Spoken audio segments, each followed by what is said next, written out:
اور بعض اوقات فوش لباس پہنی ہوئی عورتیں آ جاتی ہیں.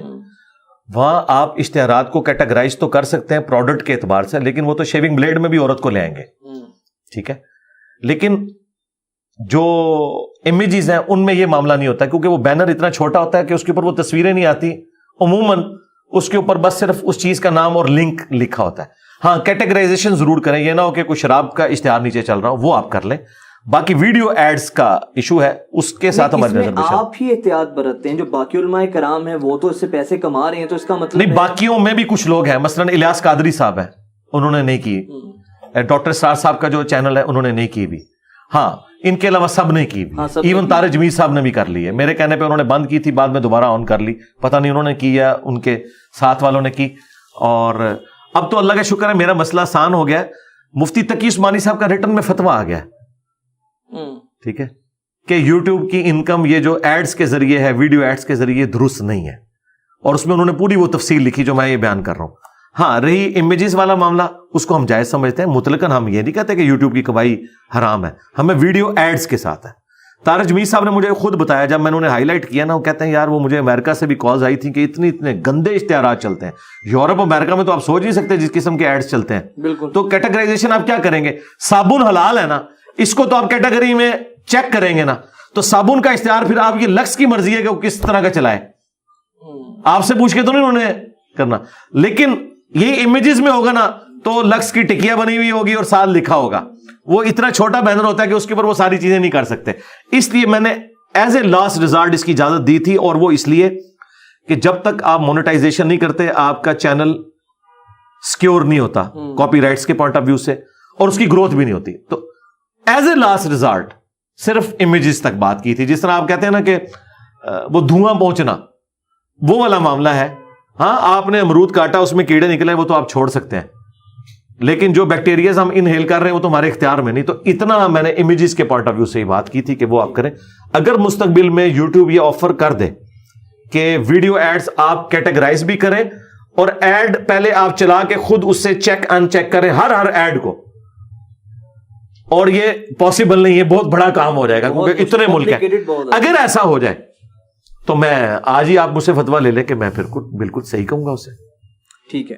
اچھا علی بھائی, آپ جتنے آپ کو تھریٹس ہیں, ہم دیکھتے ہیں کہ نیچے سیکیورٹی اتنی زیادہ تھی, تو کتنی آپ کی موومنٹ کس طریقے سے ہو, مطلب یہ تو میں نہیں پوچھوں گا, ظاہری بات ہے پوچھنا بھی نہیں چاہیے اس طریقے سے, لیکن تمام چیزوں کو مینیج کیسے کرتے ہیں آپ کی؟ اکثر لاسٹ ویڈیو میں بھی آپ نے کہا تھا کہ بہت آپ کی لائف ولنریبل بن گئی اس لحاظ سے کہ آپ فریلی موو نہیں کر سکتے ہیں, آپ کے لیے بہت زیادہ مسائل ہوتے ہیں. اب تو میں اس زندگی کا عادی ہو چکا ہوں جی. شروع میں میرے لیے تکلیف دہ چیز ضرور تھی, اب میں عادی ہو چکا ہوں. ظاہر ہے جب ایک مشن کے لیے آپ چلتے ہیں, اگر ہٹلر اپنی غلط کاز کے لیے پوری زندگی ایک بنکر میں گزار سکتا ہے, تو کیا ہم اللہ اور اس کے رسول کی خاطر اپنے معاملات کو مینج نہیں کر سکتے؟ تو اللہ کا شکر ہے اب تو میں اس کے ساتھ عادی ہو چکا ہوں. اور میں اس ماڈرن دور میں سوشل میڈیا کو اتنی بڑی نعمت سمجھتا ہوں کہ آپ کو ہم اگر کسی غار میں بھی ٹھہرا دیں اور آپ کو تیز انٹرنیٹ کا کنیکشن دے دیں اور ایئر کنڈیشن اویلیبل ہو, کھانے پینے کی چیز آپ کو مل جائے, تو آپ بڑی اچھی زندگی وہاں پہ بھی گزار سکتے ہیں. اور آپ کو ہم بہت اچھی جگہ پہ شہر کے اندر رکھیں, آپ سے انٹرنیٹ چھین لیں تو آپ کی روح ہی نکال لی. ٹھیک ہے, تو یہ انٹرنیٹ نے, سوشل میڈیا نے, یوٹیوب نے زندگی آسان کر دی ہے. میری یہ نہیں مصروفیات, میں ادھر اپنے آپ کو انٹرٹین کر لیتا ہوں. واک والا معاملہ ہے تو میں اپنے گھر کے اندر کر لیتا ہوں. تو اس طرح اپنی چیزوں کو مینج کر لیتا ہوں, یہ کوئی اتنا مسئلہ نہیں. اور اب کوئی ایز سچ اتنا پرابلم نہیں رہا, شروع میں تھا, اب ایکسیپٹنس آ گئی ہے, کیونکہ عام آدمی جو ہے نا اسے یہ پتا چل گیا کہ انجینئر ٹھیک کہہ رہا ہے. چاہے وہ انجینئر کی بات کو مانے نہ مانے, لیکن اس کے دل نے گواہی دے دی ہے کہ یہ غلط نہیں ہے. ہاں میں معاشرے کے ڈر کی وجہ سے اس دعوت کو ایکسیپٹ نہ کروں, تو اللہ کا شکر ہے کہ یہ اتنے مشکل حالات اب نہیں رہے, پہلے بہت زیادہ تھے.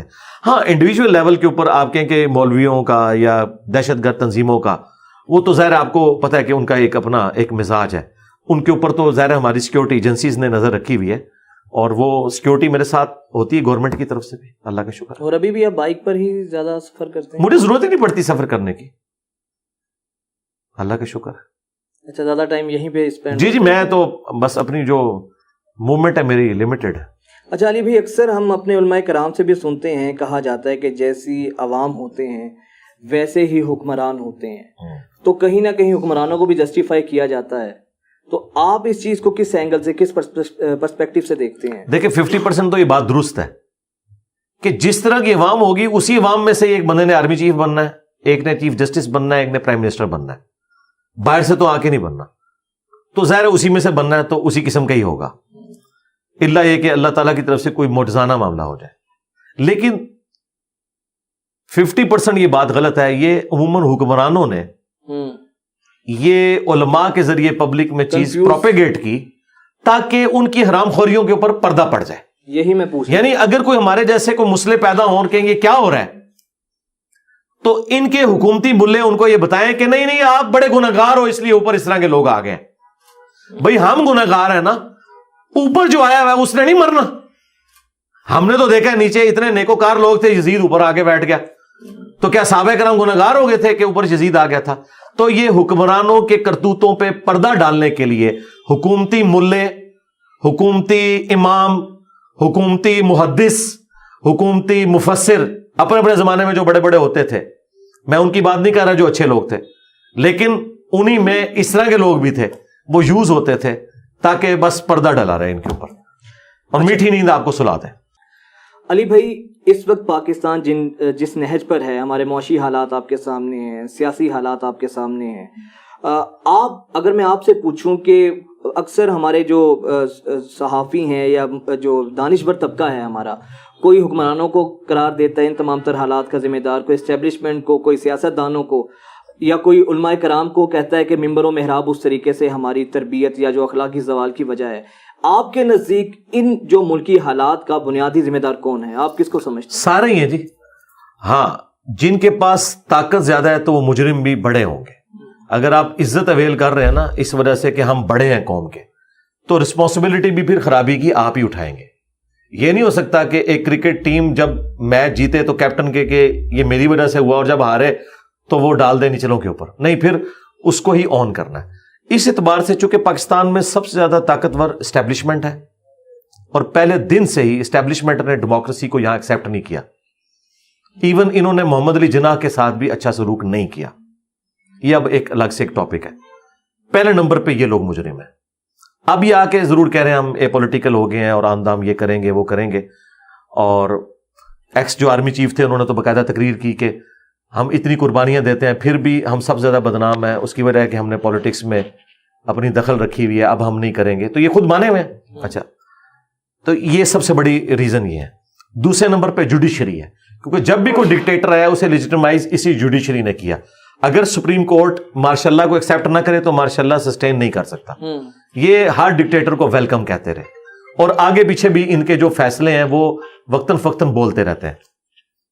تیسرے نمبر کے اوپر پولیٹیشنز ہیں. پولیٹیشنز جو ہیں وہ اسٹیبلشمنٹ اور جوڈیشری کے بینیفیشری ہیں, اور وہ ان کے بینیفیشری ہیں, ایک دوسرے کے مفادات. آپ دیکھیں ان کے رشتے آپس میں مہم ہیں. یہ تو اچانک بات کھلتی ہے. ایون پارٹیاں ڈیفرنٹ ہوتی ہیں. ایک بھائی پھنسایا ہوا پی ٹی آئی میں, دوسرا نون لیگ کے اندر, کہ تاکہ جب یہاں برا وقت ہے تو ادھر چھلانگ مار جائیں, تو ادھر برا وقت ہے جو ادھر چھلانگ مار دیں. یہ سب ایک ہے. ابھی دیکھیں یہ جو ہمارے ایکس تھے ایف بی آر کے چیئرمین شبرزادی جی, انہوں نے کیا کچھ کھول کے بتایا, اور وہ ڈائی ہارٹ فین ہیں خان صاحب کے. بالکل. اور انہوں نے اس وقت کی ایک ایک بات بتائی ہے, اس میں انہوں نے خان صاحب کی تعریف بھی کی ہے کہ خان صاحب کو دھوکہ بھی دیا گیا, اور کہیں خان صاحب خود کمپرومائز بھی ہو جاتے تھے پولیٹیشنز کی وجہ سے. اور انہوں نے جب بتایا کہ وہ جو نائب آپ کے چیئرمین ہیں پی ٹی آئی کے, ان کے ساتھ سارے لوگ اکٹھے ہو کے آگے, ٹھیک ہے. اسی طریقے سے وہ سگریٹ کے ساتھ جو متعلقین ہیں کے پی میں لوگ سارے کے سارے وہ M P S M N A اکٹھے ہو کے آگے. تو یہ سارے کے سارے لوگ اس سسٹم کے بینیفیشری. یعنی کہ پہلے نمبر پہ ملکی حالات کی خرابی کی ذمہ دار اسٹیبلشمنٹ, دوسرے پہ جوڈیشری, اور تیسرے پہ پولیٹیشن. ہاں جی. اس کے بعد یہ آپ کی بیوروکریسی ہے. یہ بھی ظاہر ہے, یہ بھی تو بدماش بنے ہوئے ہیں نا جی. آپ ان لوگوں کے بنگلے دیکھیں, انگریزوں نے ان کو کیا دیا, خود تو وہ چھوٹے چھوٹے گھروں میں رہتے ہیں, ان کو کس طرح کی زندگی یہاں دے کے گئے ہیں.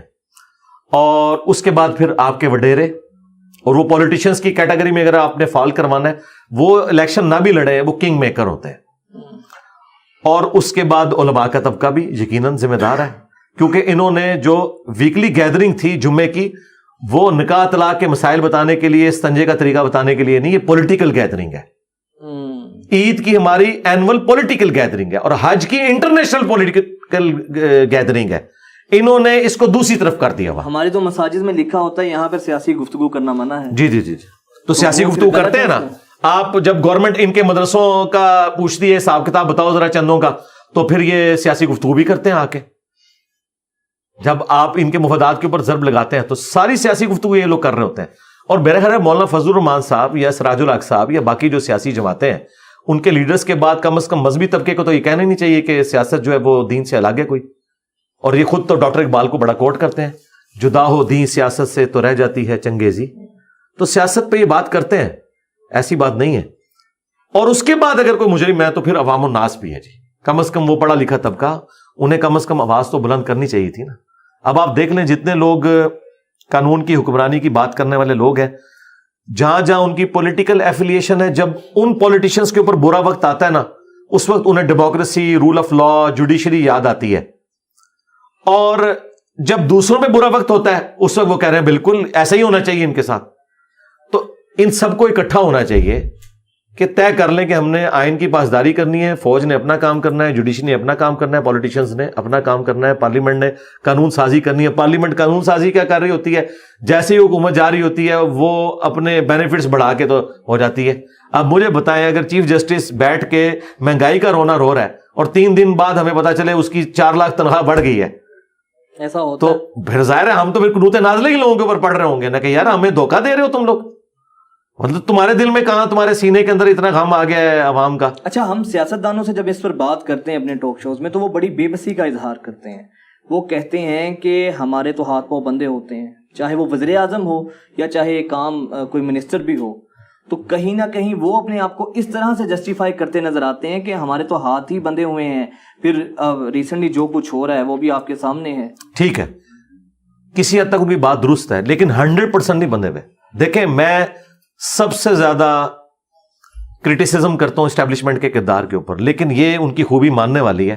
اگر انہیں بجٹ مل رہا ہے نا تو کینٹ آپ کو صاف نظر آ رہا ہے. ٹھیک ہے, ایک پہاڑ کی چوٹی پہ بھی فوجی بیٹھا ہے نا, اس کے پاس بھی کھانا جا رہا ہے صاف ستھرا, میڈیکل کی فیسلٹی دی ہے. یار ان کو بجٹ ملا ہے, انہوں نے لگایا ہے نا, کھایا انہوں نے بھی ہے, وہ خود مانتے ہیں کہ ہمارے لوگ کھاتے بھی ہیں. تم لوگ صرف کھاتے ہی رہے ہو. کیا اسٹیبلشمنٹ نے روکا ہوا تھا میٹرو بنانے سے؟ شہباز شریف نے بنا کے بتائی ہے نا. ٹھیک ہے, بی آر ٹی نہیں بنی آپ کی, اب تو بند ہی ہو گئی. ٹھیک ہے, ہاں تو آپ دیکھ لیں نا. تو اب کم از کم شہباز شریف سے ان کو معافی مانگنی چاہیے نا, جو اتنی لمبی لمبی زبانیں کھول کے کہتے تھے اتنے میں تو 10 بن جاتی ہیں, تم نے 10 کے برابر پیسے لے کے بھی ایک نہیں چلا سکے, تو کریڈٹ دو نا اس کو. تو میٹرو کیا اسٹیبلشمنٹ نہیں بننے دے رہی تھی؟ یہ آپ پنڈی اسلام آباد کی میٹرو, میرا تو وہ دوسرا سٹی ہے, تو میں کہتا ہوں کہ مجھے تو اتنی خوشی ہوتی ہے. 8 یونیورسٹیز آ رہی ہیں اس میٹرو کے اوپر, بچیاں عزت کے ساتھ سفر کر رہی ہیں. وہ لوگوں نے اپنی گاڑیاں بند کروا دی ہیں, پیسے بچ رہے ہیں لوگوں کے. اور جو بےچارے استحصال کرتے تھے 4-4 5-5 ہائی ایسز بدل کے, وہ بیچاری بچیاں فرنٹ سیٹ کے اوپر, وہ ڈرائیور جو کچھ ان کے ساتھ کرتے تھے اب عزت کے ساتھ ایئر کنڈیشن بس میں بیٹھ کے وہ جاتے ہیں. سب کچھ ہو رہا ہے جی. میں کہتا ہوں جی اس کے فضائل کے اوپر پوری ایک بک لکھی جا سکتی ہے. شہباز شریف کے کہ میٹرو کے؟ نہیں, میٹرو کے فضائل پہ. اور ظاہر ہے کہ اس کا کریڈٹ شہباز شریف کو ہی جاتا ہے. تو اس نے کر کے بتایا نا یار. آپ موٹر وے نواز شریف نے بنا کے بتائی نا, 35 ارب روپے کی بنی تھی اس وقت, آج 3500 ارب کی بھی نہیں بنتی وہ. ٹھیک ہے, اس وقت بھی لوگ باتیں کرتے تھے موٹر وے کی کیا ضرورت ہے, آج کہتے ہیں نہیں ہماری لائف لائن ہے. تو دیکھیں پولیٹیشنز نے جہاں کنٹریبیوشن کی ہے وہاں پہ کی ہے. انہیں چیئرمین پی ٹی آئی نے صحت کارڈ لانچ کیا ہے نا, بالکل, تو اسٹیبلشمنٹ نے انہیں روکا تو نہیں نا. تو یار یہ کام ہو سکتے تھے نا, کریں نا. یہ سارے کا سارا کھلا دیتے ہیں ایم این ایز کو, ایم پی ایز کو, تو یہ کام نہ کریں گے. تھوڑا تھوڑا کام بھی کرتے ہیں نا تو بہت کچھ ہو جاتا. تو میں اس کے ساتھ ایگری نہیں کرتا. یہ کچھ تو بہانہ کرتے ہیں اور کچھ جینون ایشوز بھی ہیں. نا اہلی ہے, یہ ماننے والی بات ہے, نا اہلی ہے. آپ انگوٹھا چھاپ لوگوں کو, یار آپ لوگوں نے وزیر بنایا ہوا ہے. ٹھیک ہے جی, آپ دیکھیں چیئرمین پی ٹی آئی نے اس بندے کو سائنس اور ٹیکنالوجی کا بنایا ہوا تھا وزیر, جو ایک وکیل ہے, اور وکیل بھی کس قسم کا, آپ کے ایریا کی. ہاں جی, اور وکیل بھی کس قسم کا. ٹھیک ہے, آج تو آپ لوگ بھی اس کے خلاف بول لیں گے نا, کیونکہ وہ چھوڑ چکا ہے نا. ابھی وہ پی ٹی آئی میں ہوتا تو آپ نے کہنا تھا وہ نون لیگ والوں نے بھی تو یہ کر دیا نا. تو بات یہ ہے کہ یہ تو ہمارا لیول ہے کہ ہم کن لوگوں کو کن پوسٹوں کے اوپر لگاتے ہیں. یہ ہم گالی دے رہے ہوتے ہیں عوام کو. ٹھیک ہے. مجھے تو بڑی حیرانگی ہوتی ہے کہ سائنس اور ٹیکنالوجی کا وزیر وہ ہے جسے سائنس کا پتہ نہیں ہے, اس کے سامنے ایک بندہ ایک پی ایچ ڈی اگر آ کے فزکس بیٹھتا ہے تو وہ کیا. اب میرے ساتھ کوئی آ کے بیٹھتا ہے, کوئی سائنس کا جاننے والا ہو, دنیا کا جاننے والا, دین کا جاننے والا, تو وہ گھبرا کے بیٹھتا ہے کہ جس فیلڈ میں بات کروں گا اس کو مجھ سے زیادہ ہی پتا ہوگا, تو ڈیفینسو اینڈ پہ رہتا ہے. اور جب میں اسے سمجھاتا ہوں بات سمجھ آتی ہے. ان لوگوں کو لوگ کیا عزت دیں گے؟ لیکن علی بھائی دوسری طرف ہماری جو مذہبی قیادت ہے وہاں پہ بھی ہم دیکھتے ہیں کہ باپ ہے, باپ کے بعد بیٹا ہے, فضل الرحمان صاحب ہیں تو ان کا بیٹا ہے, تو یہاں پر بھی تو ہمیں یہی چیز دیکھنے کو ملتی ہے. آج چل رہی ہے نا, غلط ہے نا. ان کو ٹیلنٹ کے اوپر لوگ اوپر لے کے آنے چاہیے. یعنی میں نون لیگ میں کسی صورت یہ صحیح نہیں سمجھتا تھا کہ شاید خاقان عباسی جیسے ٹیلنٹڈ بندے کے ہوتے ہوئے یا احسن اقبال صاحب کے ہوتے ہوئے جونیئر لوگوں کو صرف اپنے خاندانی بنیاد کے اوپر لائے جاتا. ایسا نہیں ہونا چاہیے. غلط کر رہے ہیں, سب کر رہے ہیں غلط. دوسرا ہمارا نظام تعلیم پہ اگر میں کچھ بات کروں گا, کلوزنگ کی جانب بڑھ رہے ہیں. جی جی. ایک طرف ہمارا مذہبی طبقہ ہے, درس نظامی کرتے ہیں, مدارس کے بچے ہیں, ہزاروں احادیث ازبر ہیں, لیکن پش اینڈ پل کے فرق کا نہیں پتا. دوسری طرف ایک وہ ہمارا طبقہ ہے جو ایلیٹ سکولز میں جو ایلیٹ طبقہ کہلاتا ہے کہ بہت اے لیول او لیولز کے بریلینٹ اپنے اپنے اس پہ محاذ پہ کام کر رہے ہیں, ایجوکیشن میں سب سے آگے ہیں, لیکن سورہ اخلاص تک نہیں آتی. یہ دو کنٹراڈکشن ہیں, تو اس سے تو آٹومیٹکلی ہمارے ملک میں پھر different school of thought he پیدا ہوگا. جی اسی طرح ہی ہو رہا ہے نا. لیکن میں آپ کو بتاؤں اب تبدیلی آ رہی ہے, اور یہ میں کچھ جذباتی بات نہیں کر رہا, یہ ریالٹی ہے. ہمارے جتنے اسٹوڈنٹس ہیں سارے پڑھے لکھا طبقہ ہے, ڈاکٹرز ہیں, انجینئرز ہیں, پروفیسرز ہیں, یونیورسٹیز میں پڑھنے والے لوگ ہیں, اور دین ماشاءاللہ ان کو علماء سے بھی اب زیادہ آتا ہے. ہماری ویڈیوز کی برکت سے وہ دین کو سیریس لے رہے ہیں. ہاں اسکولنگ سسٹم اور مدرسہ سسٹم اس میں فالٹ موجود ہے, تو اس کے اوپر ہم صرف رونا ہی رو سکتے ہیں نا. یہ تو ہماری گورنمنٹس کے کام ہے نا, یہ قومی اسمبلی کا کام ہے, سینٹ کا کام ہے کہ وہ اس طرح کی قانون سازی کرے کہ اس طرح کے معاملات کو سیٹل کیا جائے. آپ کو بھی آفر تو کی گئی تھی وزارت کی, آپ نے انکار کر دیا, تو جب آپ لوگ نہیں ہوں گے تو پھر دوسرے لوگ تو آئیں گے. میں نے انکار اس لیے کیا کہ اس کا نقصان ہوگا. اس کی وجہ یہ کہ میں چونکہ کسی مکتب فکر کو ریپرزینٹ نہیں نہ کرتا, تو یعنی الٹا ایک لڑائی ڈل جائے گی. وزارت کون سی تھی ویسے؟ مذہبی امور. اچھا ہاں, تو اس کا فائدہ نہیں ہے نا, کیونکہ مذہبی امور میں کوئی بریلوی, دیوبندی, اہل حدیث ان کو ہونا چاہیے, شیعہ جن کے مدارس ہیں, میرا کیا لینا دینا. ہاں میں اسسٹنس پرووائڈ کر سکتا ہوں کہ یہ آپ ریفارمز لے کے آئیں, لیکن جب مجھے لائیں گے تو وہ پھر ظاہر ہے کہ وہ فرقوں والی ایک جنگ ہے نا. ایون آپ ایک بریلوی کو بھی لگاتے ہیں, دیوبندی اہل حدیث بھی اسے ایکسیپٹ نہیں کریں گے, مجھے تو بالکل ہی نہیں کریں گے نا. تو بجائے ایک گن پوائنٹ کے اوپر بلکہ ہمیں کنونس کر کے اپنے معاملات کو لے کے چلنا چاہیے. تو یہ ہمارا اسکولنگ سسٹم میں بہتری اگر لائی جائے, جس طرح الہدا انٹرنیشنل اسکول سسٹم ہے ڈاکٹر فرحت ہاشمی کا, وہاں پہ وہی چیز ہے جو آپ چاہ رہے ہیں کہ دنیاوی تعلیم بھی ہے اچھی, دین کی بھی تعلیم سکھائی جاتی ہے. تو یہ آہستہ آہستہ ہوگا, سٹارٹ تو لینا ہوگا, لیکن یہ گورنمنٹوں کے کرنے کے کام ہے.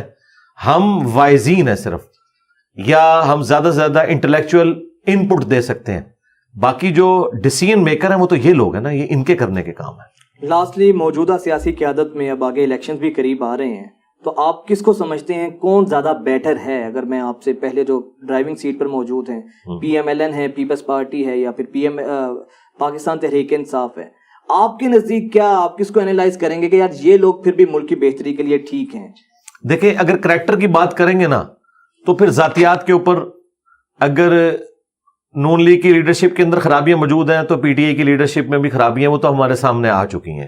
ٹھیک ہے, کول و فیل کا تضاد بھی, باقی سارے معاملات بھی. بہت بڑا طبقہ ابھی بھی انہیں نجات دہندہ. ہاں جی میں بتاتا ہوں آپ کو, اب ہر طرف یہ چیز موجود ہے. ہاں یہ آپ کہہ سکتے ہیں یہ اتنے پرسنٹ ہیں, یہ اتنے پرسنٹ. اب میری ذاتی رائے پوچھ رہے ہیں تو میرے خیال ہے یہ جو ابھی اس وقت پرائم منسٹر صاحب ہیں انہوں نے اسٹیبلٹی لے کے آئے ہیں. سر معیشت تباہ ہو گئی. وہ معیشت کیا تباہ ہوئی ہے؟ معیشت تو وہ شبر زیدی نے بتا دی ہے نا کب کی تباہ ہوئی ہے. اچھا آپ دیکھ لینا, اگر کوئی باہر کا بندہ بات کرتا تو آپ ریجیکٹ کر دیتے. ہمیں تو یہ باتیں اس وقت بھی پتا تھی. ٹھیک ہے, شبر زیدی صاحب نے جو اب باتیں آ کے ڈسکلوز کی ہیں وہ گن پوائنٹ پہ تو نہیں کی. اگر انہوں نے گن پوائنٹ پہ کی ہوتی پھر اشرافیہ کا ذکر وہ کبھی نہ کرتے. انہوں نے کسی کو نہیں چھوڑا. ہاں انہوں نے سب کو, جس نے جتنا اس معاملے کو خراب کرنے میں حصہ ڈالا تھا, شاہ زیب خانزادہ نے ایکسکلوسیو پورا پروگرام ان کے ساتھ کیا ہے. وہ پروگرام دیکھنے والا ہے. میں کہتا ہوں جی وہ جیو کا جو پروگرام ہے نا, یہ والا جو شبر زیدی کے ساتھ ہوا ہے, یہ ہزاروں پروگراموں کے اوپر بھاری ہے. وہ آپ کو پوری قوم کی مینٹالٹی اور سیاستدانوں کی مینٹالٹی بتا دے گا, اسٹیبلشمنٹ کی بھی اور اشرافیہ کی بھی. تو معاملات تو خراب ہوئے تھے نا. اب یہ جہاں تک معاملات پہنچ چکے تھے، بہرحال آ کے انہوں نے کسی حد تک تو سٹیبل اسے کیا ہے. اب تو مخالفین بھی، ہمارا صاحب بھی کہہ رہے ہیں کہ جی 8-9 مہینے تو گزر جائیں گے لیکن بعد میں ہوگا. لیکن بہرحال انہوں نے ابھی اس کو معاملات کو سٹیبل کیا ہے. اور میرا خیال ہے کہ کنٹینیوٹی ہونی چاہیے. اگر اس وقت چیئرمین پی ٹی آئی کے ہاتھ حکومت آ جاتی ہے تو یہ دنگا فساد دوبارہ شروع ہو جائے گا. حالات خراب ہو جائیں جی بہت زیادہ خراب ہوں گے، کیونکہ اسٹیبلشمنٹ نے اب ان کے ساتھ اس طرح چلنا نہیں، کیونکہ انہوں نے بہت زیادہ ریڈ لائنز کراس کی ہیں جو میں ساتھ ساتھ اس وقت کہتا تھا کہ یہ آپ نہ کریں، یہ نہ کریں. کا اظہار جس میں جی میں کرتا رہتا تھا. اور پھر وہ دیکھیں 9 مئی ہوا ہے، پھر اس میں کتنے بیان بدلے انہوں نے بھی، چیف جسٹس نے بھی. ہم عوام کو نہیں نظر آ رہا، پہلے اس کا مزہ لے رہے تھے، جب وہ گلے پڑ گیا تو پھر اس سے جان چھڑانے لگے. ہزاروں بچوں کی زندگی سپائل ہو گئی، وہ جیلوں میں پڑے ہوئے ہیں. ٹھیک ہے. اور اس کے بعد اب میں آپ کو بتاؤں، وہ کٹر قسم کے چیئرمین پی ٹی آئی کے فالوورز جو اندھی تقلید ان کی کرتے تھے نا، اس واقعے کے بعد میرے اپنے جاننے والوں میں وہ کہتے ہیں چھوڑیں جی اس کی تو بات نہ کریں. کیوں؟ ان کا تعلق فوج سے تھا. انہوں نے کہا یار اس لیول پہ تو ہم نے یہ نہیں کیا تھا کہ آپ فوج کے ساتھ یہ کچھ کریں. ٹھیک ہے.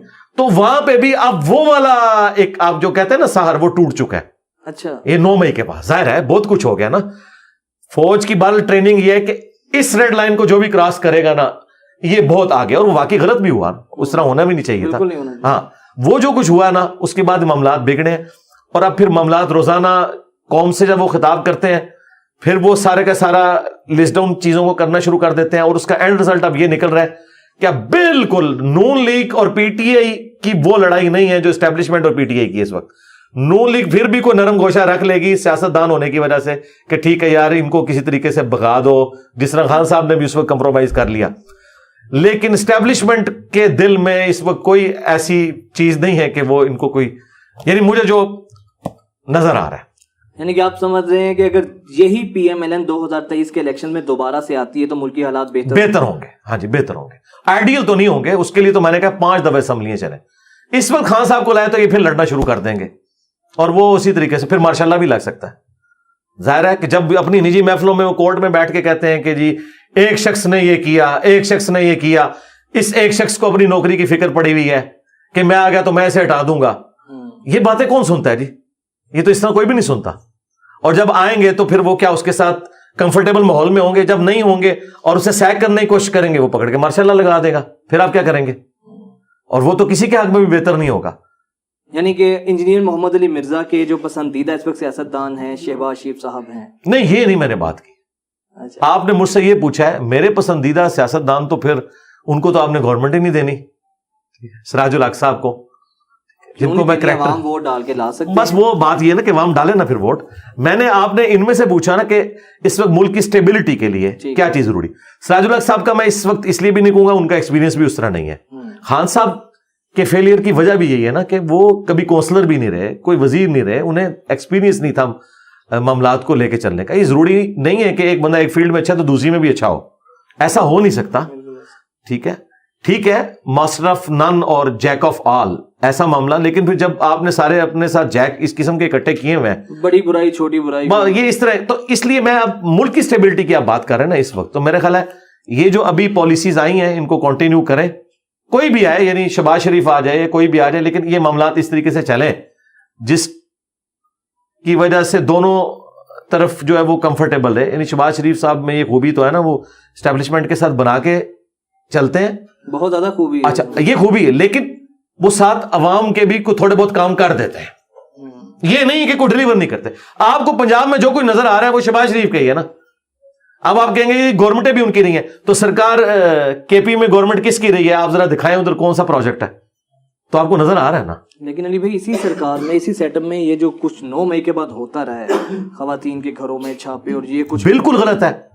یہ میں آپ کو وثوق سے کہہ رہا ہوں پولیٹیکل گورنمنٹ نے نہیں کیا.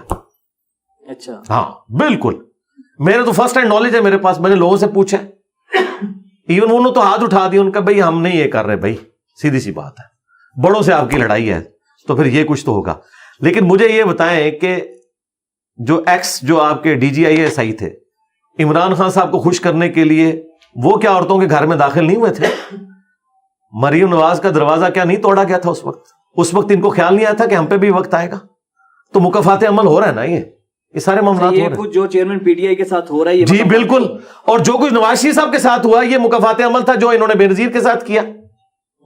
یہ دنیا میں مکافات عمل تو ہوتا ہے نا. سبق نہیں سیکھا کسی نہیں, سبق کوئی بھی نہیں سیکھ رہا, ابھی بھی نہیں کوئی سیکھ رہا. ویسے اوپر سے بات کرتے ہیں لیکن اوپر سے بھی اتنی زیادہ بات تو کوئی بھی نہیں کر رہا کہ ہم نے کوئی سبق سیکھ لیا. مستقبل میں آپ کا ارادہ ہے سیاست میں آنے کا؟ نہیں جی, پاکستان کی سیاست سے اللہ تعالیٰ کی پناہ, مطلب دنیا بھی خراب اور آخرت بھی خراب, کیونکہ یہ پاکستان کی سیاست تو جھوٹ, یو ٹرنز اور بلیم گیم اس کا مجموعہ ہے. اس سے تو بندہ دنیا اور آخرت میں برباد ہو جاتا ہے. میں سیاست کو کنڈیم نہیں کر رہا, پاکستان کی جو اسٹیبلش سیاست ہے اس وقت وہ تو بھائی جھوٹ کا ہی نام ہے. اور ہم نے چونکہ لوگوں کی آخرت کے پوائنٹ آف ویو سے ایفرٹ پٹ کر رہے ہیں, میں نہیں چاہتا کہ میں اس جو بظاہر ایک گند بن چکا ہے اس میں داخل ہو کے تو دین کا کام, اپنی بھی دنیا خراب کروں اور لوگوں کی بھی دنیا اور آخرت خراب کرنے کی کوشش کروں. ضرورت نہیں ہے. جو لوگ کام کر رہے ہیں ٹھیک ہے, ہم ان کے ہاتھ مضبوط کریں گے. دیکھیں میں شہباز شریف کا معترف ہوں میٹروز کے پوائنٹ آف ویو سے اور یہ باقی ساری چیزیں گورننس کے پوائنٹ آف ویو سے. اچھا میں چیئرمین پی ٹی آئی کا معترف ہوں صحت کارڈ کی وجہ سے.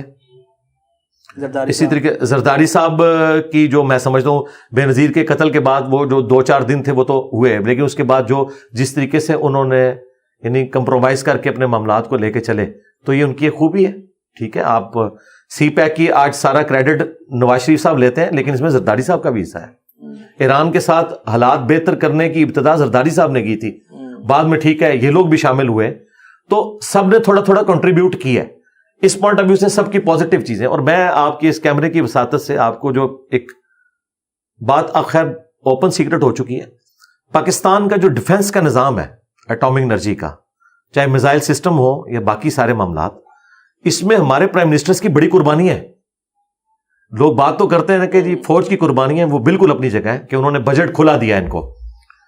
ضیاء الحق صاحب نے بھی فل بجٹ دے کے رکھا بعد میں بھی, لیکن کنٹریبیوشن ان لوگوں نے بھی اپنی لائف تھریٹ پہ لگا کے اس معاملات کو لے کے آگے چلے ہیں. یعنی میزائل سسٹم پاکستان میں بے نظیر کی وجہ سے ہے. ٹھیک ہے, پھر اس کو اپنے ایپیکس تک پہنچایا تو مشرف صاحب نے پہنچایا, حالانکہ میں اس کا اتنا ناقد ہوں, لیکن مجھے پتا ہے کہ نیسکوم کا ادارہ اور یہ سارا کا سارا معاملہ مشرف نے جس طرح اس کو کھڑا کیا ہے, اس پورے سسٹم کو, میزائل سسٹم کو آگے لے کے چلے, جس کی ابتدا انہوں نے رکھی تھی. پھر نواز شریف صاحب نے جو اٹامک بلاسٹ کیے ہیں دلیری دکھائی ہے اور اس میں کوئی شک نہیں ہے. اور اس سے پہلے ضیاء الحق صاحب بھی کنٹریبیوٹ کرتے رہے, اور ذوالفقار علی بھٹو تو یہ سارا سسٹم سٹارٹ ہی انہوں نے کیا, ڈاکٹر عبدالقدیر خان کو انہوں نے آفر کی, تو سب نے اپنی اپنی جگہ کنٹریبیوٹ کیا ہے. ٹھیک ہے, بہت شکریہ علی مرزا صاحب, بہت شکریہ آپ کے وقت کا. انجینئر محمد علی مرزا صاحب کی گفتگو آپ نے جانی, مجھے اجازت دیجیے, پھر ملاقات ہوگی. اللہ حافظ.